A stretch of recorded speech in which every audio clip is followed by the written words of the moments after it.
So you may or may not know this about me, but the Apple Watch Ultra is one of my absolute favorite Apple products of all time. And as you can tell by my terrible watch tan, I literally wear this thing every single day. I wear it for my workouts, I wear it to sleep, I wear it for notifications, for overall wellness, I wear it to unlock my Mac and unlock my iPhone. It just kind of keeps me connected without me even knowing, and sometimes I take it for granted.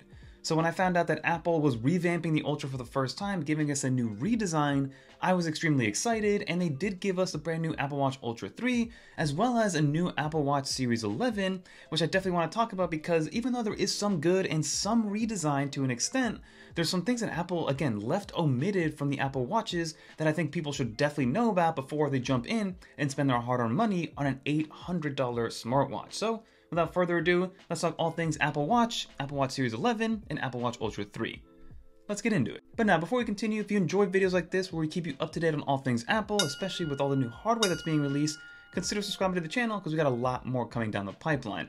But now, let's talk about what Apple did tell us about the Apple Watch Series 11. So Apple started talking about the Apple Watches with the Apple Watch Series 11, telling us about their new thinnest design ever, and in reality, it's actually the same exact dimensions as the Series 10, so don't be fooled. And if anything, the Series 11 is about 1 to 1.5 grams heavier. But you did see that it does look a tiny bit different. It does look a little bit more squared off, and the actual display looks a little bit flatter, reminiscent of the Apple Watch Ultra. And I think that's what's happening here. Both of the Apple Watches are kind of converging into one sort of design. Of course, the Apple Watch Ultra will always be bigger and a little bit more robust, but the display tech is looking a lot more similar, versus before, the Apple Watch Ultra was completely flat on the display, and the Apple Watch Series 10 was a little bit more bubbly overall. But now, you do have a more flat design with a tiny bit of curve on the edges to make it seem even bigger than it is. But the newest additions that Apple did tell us about is that we got a new Ion X glass with ceramic coating, making it 2 times more scratch resistant, which is great for a product that's always on your wrist, that's going to be banging onto things left and right. You also got 5G for the first time on any Apple Watch, which honestly surprised me. I don't know why I just assumed that the Apple Watches, or the latest Apple Watches with data connectivity, had a 5G connection, but lo and behold, it only had 4G LTE. Now we have 5G on the Apple Watch Ultra and the Apple Watch Series 11. They introduced a couple new liquid glass themed watch faces like the new Flow one and the Exactograph, which is kind of a regular style watch face. So those are all coming to those new watches. And then Apple did launch a new hypertension notifications as well as a sleep score for the Apple Watch Series 11, but definitely stay tuned because there's something about that you guys definitely need to know about before you rush out and spend $400 to $800 on a brand new Apple Watch. And then the battery and materials were improved. So the battery life now on the Series 11 goes up from 18 hours to a full 24 hours of all-day battery life, which really means it should get you about a day and a half. So it should get you from, let's say you started Monday morning, it should get you to about Tuesday night on a single charge if you use it correctly. It comes in 4 different colors. It comes in the jet black, silver, rose gold, and space gray in the aluminum kind of material choice. And then if you want a polished titanium, which looks kind of like stainless steel, you get natural, gold, and slate. I ended up picking up the jet black version of the aluminum for us to check out hopefully next Friday, so definitely get subscribed if you want to see what that looks like. And then they moved on to the Apple Watch Ultra 3. This is the first time Apple's redesigning the Ultra in any form or fashion. We had the Ultra 1, then we had the Ultra 2, which really didn't do much, and then another year went by and all we got was a new color, which is the black titanium, which is the one that I'm wearing right now. But in terms of what Apple did tell us with the Apple Watch Ultra, this is going to be the largest display ever on any Apple Watch. Now, the chassis itself did not get bigger. It actually remained the same from a form factor standpoint. They just reduced the bezels ever so slightly. They didn't give us an actual size on how big the display was going to be. The current display is 49 millimeters, and the new one could be 51 millimeters maybe diagonally, but we'll see and we'll compare them side by side once we do get them in hand. What is nice about the chassis is that even though from a footprint standpoint it looks and will be the same, it's actually a tiny bit thinner. We're going from 14.4 millimeters to now 12 millimeters, so it does get reduced a little bit, hopefully making it a little bit easier to sleep with, because I know people have trouble sleeping with the Apple Watch Ultra. It took me a couple of days to get used to having such a big Apple Watch on my wrist to fall asleep on. Another nice improvement with the Apple Watch Ultra, again, the Apple Watch Ultra was the best battery life in any Apple Watch, giving us 36 hours. Now this year with the Apple Watch Ultra 3, we get 42 hours, but they didn't mention anything about like an ultra low power mode. They just gave us 42 hours of battery life on a single charge with the Apple Watch Ultra 3, which again, it's not a ton of battery life or a big, huge improvement. It's about a 20% improvement, but I'll take it when it comes to the Apple Watch. You get a nice ultra-themed waypoint watch face, which is nice to see, and also a workout buddy, which again, is coming with watchOS 26. They also added 5G and satellite connectivity to the Apple Watch Ultra, which again, is another feature that I thought was already there with the Apple Watch Ultra 2, which is funny enough, that satellite connectivity, and the new redesigned antennas gives you 2 times more distance with that satellite connectivity. And then of course, it is marketed as being very rugged and it's designed for high intensity environments. So that's everything Apple gave us with the new Apple Watches. They did release the Apple Watch SE 3, but I have a whole other video to talk about that one because I think that's the best value by far in the Apple Watch lineup. So now, like I mentioned, there was a few things that Apple didn't actually bring up during their presentation, and they actually, the presentation was a little quicker than I thought it was going to be. I thought this was going to be like a 2-hour presentation, but they sped through everything and just gave us the top level highlights and the best selling points, and didn't really give us a lot of the internals when it came to the Apple Watch. So with the Apple Watch Series 11, it's still going to use the same S10 system on a chip, which is going to be the same as the SE 3, which is interesting. So from a power standpoint, they're using the same exact chip, not the newer chip. And you might have noticed that they didn't push any of the internal branding because it was the same as last year.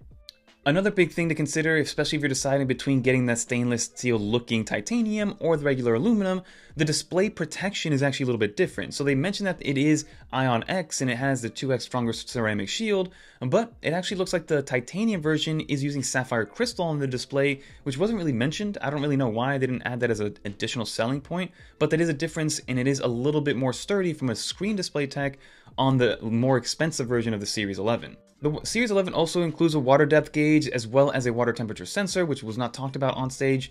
And then they didn't talk about the charging at all, so you get 80% in about 30 minutes, 15 minutes of charging gives you about 8 hours of use, 5 minutes of charging gives you about 8 hours of use, which again, none of that was mentioned from a battery life perspective, which I think is good. It's good to be able to fast charge your Apple Watch when you're in a pickle, especially if you want to just take a quick shower, you're in the shower in the bathroom for 10 minutes, you charge up your Apple Watch, and you know that you can get almost a full day of battery life in just a quick 10-minute charge. The Series 11 still only has the one speaker. It can play it out loud now, or at least have audio like music playing out loud, but it only has the one speaker. It is rated for 50-meter swim-proof and IP6X dust resistant, but Apple kept that messaging away from stage because they wanted to leave all that stuff probably for the Apple Watch Ultra since you're going to be using that out.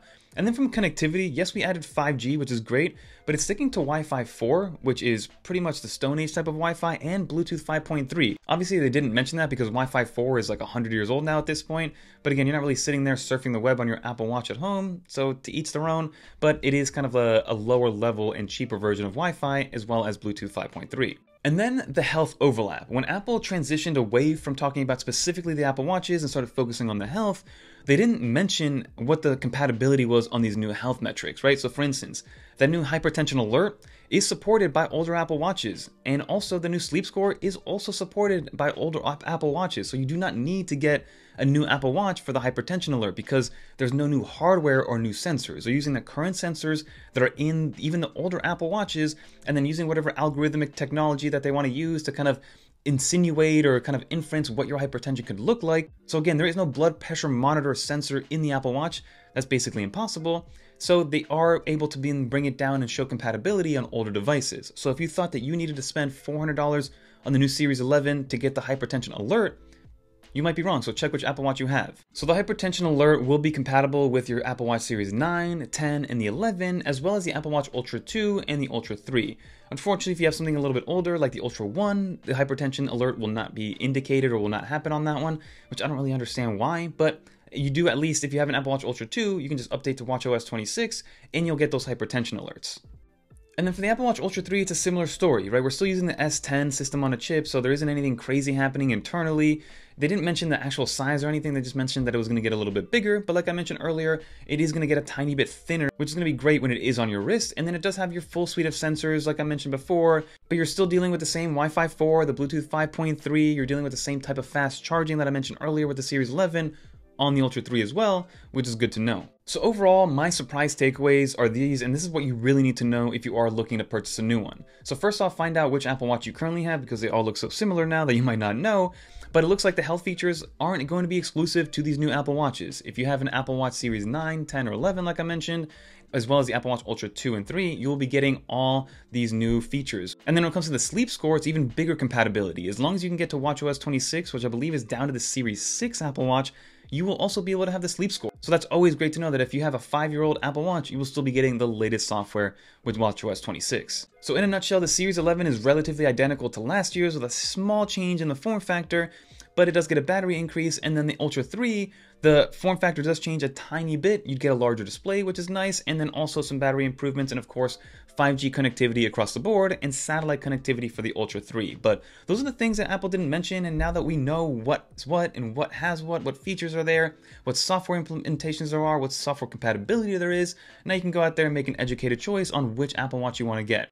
I would probably recommend, if you have an Apple Watch Series 6, maybe upgrading, but if it's working fine, maybe it's not even worth it at that point, unless you absolutely need the hypertension alert. And again, it is a hypertension and high blood pressure alert system. You cannot just sit there and measure your blood pressure, and I'm glad that Apple didn't mention that at all and didn't say it's in a beta or anything like that, because that would be very misleading, like some other companies that did that recently. But that'll do for this video. Let me know in the comment down below, do you plan on picking any of these up? We will be getting our hands on an Ultra 3 and the Series 11 in the 46mm size, so leave some questions down below about what you want to see. Like I said, I'm a daily active Apple Watch Ultra user. I run almost every single day, I work out almost every single day, I wear it every day to sleep, so I'm excited for specifically the sleep score, and then also to see how much more battery life I can get out of the Ultra 3. But that'll do it, everybody. Thanks so much for watching. If you made it to the end, leave a dolphin in the comments down below so I know you made it to the end, and if you want to watch more videos like this, check out one of these videos right here. Until next time, I'm Fernando. Peace.